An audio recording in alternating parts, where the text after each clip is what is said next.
দর্শক, এই মুহূর্তে আমরা আছি মির্জা আব্বাস মহিলা কলেজের সামনে। সেখানে মহিলা কেন্দ্র যারা আছেন তারা ভোট প্রদান করছেন। এখানে দীর্ঘ লাইন দেখতে পাচ্ছেন আপনারা। এখানে মহিলারা ভোট দিচ্ছে। সকাল 7টা 30 মিনিট থেকে ভোট গ্রহণ শুরু হয়েছে, চলবে বিকেল 4টা 30 মিনিট পর্যন্ত, অর্থাৎ আর 1 ঘন্টা 15 মিনিট মতো সময় বাকি আছে এখন পর্যন্ত। এইখানে ভোট কেন্দ্রে 3,000-এর বেশি ভোটার রয়েছেন।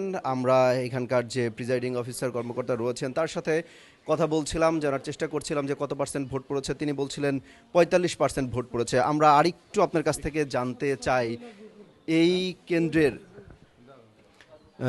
এইখানে যারা ভোটার রয়েছেন আমরা একটু কথা বলার চেষ্টা করব, জানার চেষ্টা করব যে তারা কেমন পরিবেশ দেখছেন এবং কিভাবে ভোট দিচ্ছেন, কেমন লাগছে।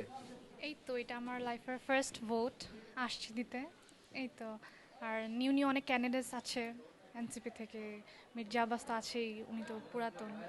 তো দেখি কাকে দেই, আমার ভোট আমি দিব, কাউকে কেন বলবো। এই তো। হ্যাঁ, যারা আছেন এখানে দীর্ঘ লাইন, দীর্ঘ অপেক্ষা করতে হচ্ছে, বিরক্ত হচ্ছেন কিনা দীর্ঘ লাইনে থেকে?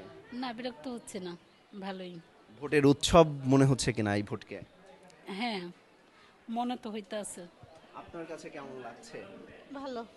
ভালো লাগছে। আপনি কি প্রথম ভোটার? জি, আমি ফার্স্ট ভোটার। কেমন লাগছে? আলহামদুলিল্লাহ ভালো।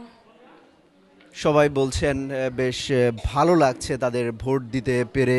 এখন পর্যন্ত যারা ভোট দিতে এসেছেন, কেউ, আমরা এখানে এই কেন্দ্রে পৌঁছেছি আরও 15 থেকে 20 মিনিট আগে। তখন থেকে এখন পর্যন্ত এখানে কোনো অপ্রীতিকর ঘটনার কোনো খবর পাইনি। আমরা যতটা জানতে পেরেছি যে হয়তোবা সকাল নাগাদ সেই জায়গায় কিছুটা বিশৃঙ্খলার চেষ্টা করা হয়েছিল, পরবর্তীতে সেই পরিস্থিতি অনেকটাই সামলে উঠেছে।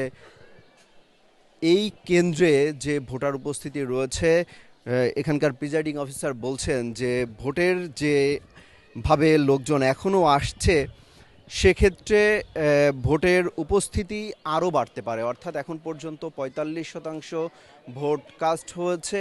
এর পরবর্তীতে এই ভোটের সংখ্যা সময় যত গড়াবে তত বাড়তে থাকবে। তারা বলছেন যে সকালের দিকে এক শ্রেণীর লোক এসেছিলেন, তারা ভোট দিয়েছেন। এরপরে দুপুর যখন ছিল তখন কিছুটা ডাল ছিল, অর্থাৎ ভোটের উপস্থিতি কম ছিল। এখন বিকেল যেহেতু শেষ ঘন্টার ভোট, এই শেষ ঘন্টার ভোটে আরও ভোটার উপস্থিতি বাড়বে, সেটাই প্রত্যাশা করা হচ্ছে এখান থেকে। এখন পর্যন্ত এখানে কোনো অপ্রীতিকর পরিস্থিতি আমরা দেখতে পাইনি।